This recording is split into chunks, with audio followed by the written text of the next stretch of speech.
Assalamualaikum warahmatullahi wabarakatuh. Terima kasih atas kesempatan yang telah diberikan kepada saya. Perkenalkan, nama saya Vivi Ardianti dengan stambuk F1G11945. Di sini saya akan menjelaskan 3 materi. Di sini saya akan menjelaskan materi itu tentang Software Requirement Specification. Software Requirement Specification merupakan sebuah deskripsi lengkap dari behavior, sebuah sistem yang akan dikembangkan. Dalam dokumen ini berisi rincian kebutuhan fungsionalitas dan non-fungsionalitas. Di sini ada software engineering menurut standar IEEE 729. Persyaratan didefinisikan sebagai berikut. 1. Suatu kondisi atau kemampuan yang dibutuhkan oleh pengguna untuk memecahkan masalah atau mencapai suatu tujuan. 2. Suatu kondisi atau kemampuan yang harus dipenuhi atau dimiliki oleh sistem atau komponen sistem untuk memenuhi kontrak standar, spesifikasi, atau dokumen formal lainnya. Dan ketiga, representasi terdokumentasi dari suatu kondisi atau kemampuan seperti pada poin 1 dan 2. Dan sini persyaratan fungsionalnya. Persyaratan fungsional adalah persyaratan yang secara khusus diminta oleh pengguna akhir sebagai fasilitas dasar yang harus ditawarkan sistem. Nah, sedangkan persyaratan fungsional adalah batasan kualitas yang harus dipenuhi sistem sesuai dengan kontrak proyek. Mereka juga disebut persyaratan non-perilaku. Mereka pada dasarnya menangani masalah-masalah seperti 1. Portabilitas, keamanan, pemeliharaan, keandalan, skalabilitas, pertunjukan, dapat digunakan kembali, dan fleksibilitas. Dan ada pula persyaratan domain. Persyaratan domain adalah persyaratan yang merupakan karakteristik dari kategori atau domain proyek tertentu. Fungsi dasar yang harus ditunjukkan oleh sistem domain tertentu termasuk dalam kategori ini. Nah, lanjut, apa itu Internet of Things atau IoT? IoT adalah sebuah konsep di mana sebuah objek tertentu memiliki kemampuan untuk mengirimkan data melalui jaringan dan tanpa adanya interaksi dari manusia ke manusia ataupun dari manusia ke perangkat komputer. Nah, di sini Internet of Things juga seringkali didefinisikan dengan RFID sebagai metode komunikasi. Tetapi IoT juga bisa mencangkup teknologi-teknologi sensor lainnya seperti teknologi nirkabel dan kode QR.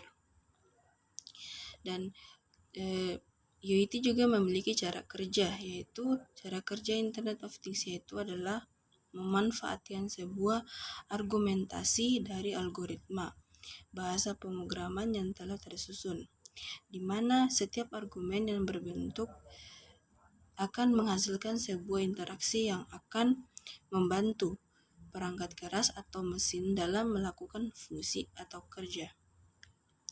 Sehingga mesin tersebut tidak memerlukan bantuan dari manusia lagi dan dapat dikendalikan secara otomatis. Dan kendala terbesar dari pengembangan Internet of Things ini dari sisi sumber daya yang cukup mahal serta penyusunan jaringan yang sangat kompleks. Biaya pengembangan juga masih terlampau mahal dan tidak semua kota atau negara telah menggunakan IoT sebagai kebutuhan primer mereka. Unsur-unsur IoT terdapat 5 unsur terbentuk dari internet, yaitu 1. Artificial Intelligence adalah maksudnya di sini dalam bahasa Indonesia berarti kecerdasan buatan, merupakan sebuah penemuan yang dapat memberikan kemampuan bagi setiap teknologi atau mesin untuk berpikir. Nah, jadi AI di sini dilakukan dengan mengumpulkan berbagai data, pemasangan jaringan, dan pengembangan algoritma dari kecerdasan buatan. Kedua, konektivitas. Konektivitas atau biasa disebut dengan hubungan koneksi antar jaringan. Di dalam sebuah sistem OIT yang terdiri dari perangkat kecil, setiap sistem akan saling terhubung dengan jaringan, sehingga dapat menciptakan kinerja yang lebih efektif dan efisien. Dan ketiga, perangkat ukuran kecil.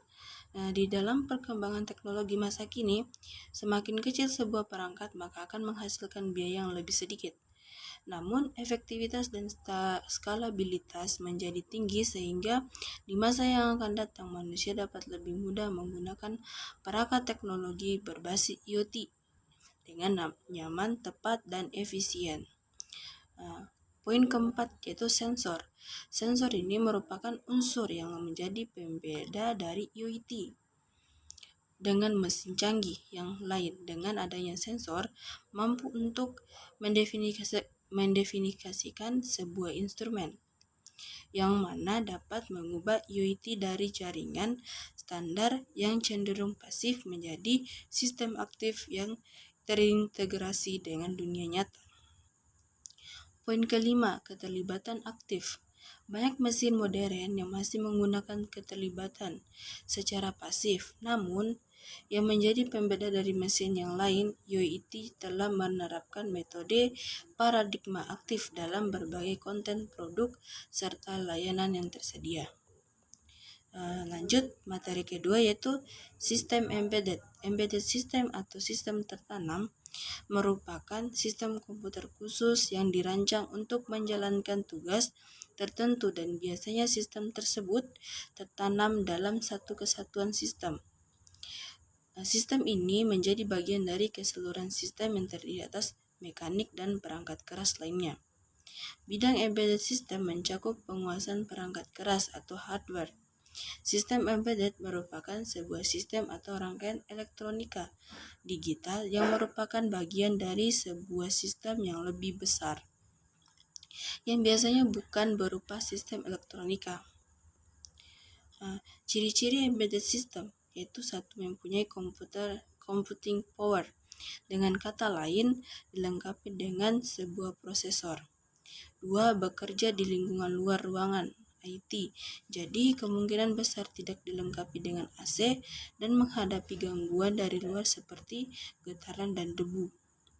3. Memiliki tugas yang spesifik, beda dengan PC atau server yang relatif lebih multipurpose.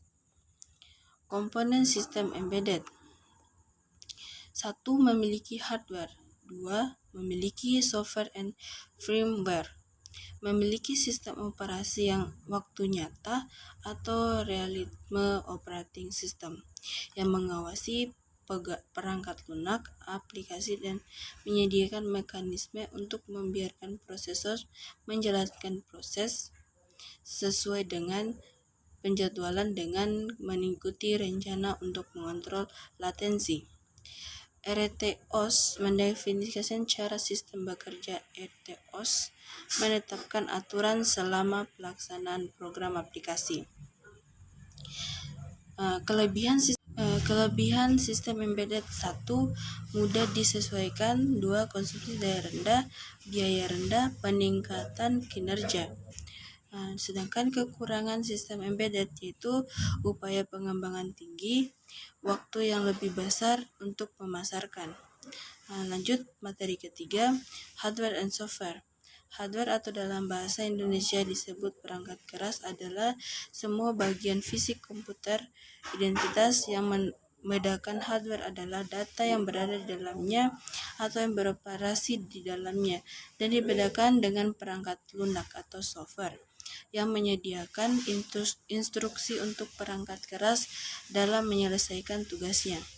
Software atau dalam bahasa Indonesia biasa disebut perangkat lunak adalah perangkat yang berupa aplikasi atau program yang dibuat oleh programmer yang dapat beroperasi atau menjalankan suatu perintah.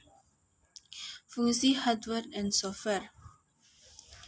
Fungsi hardware. 1. Sebagai media pemberi masukan data atau eksekutor. 2. Hardware berfungsi sebagai pengolah data. 3. Hardware juga mempunyai fungsi sebagai penampil inputan dari sebuah proses.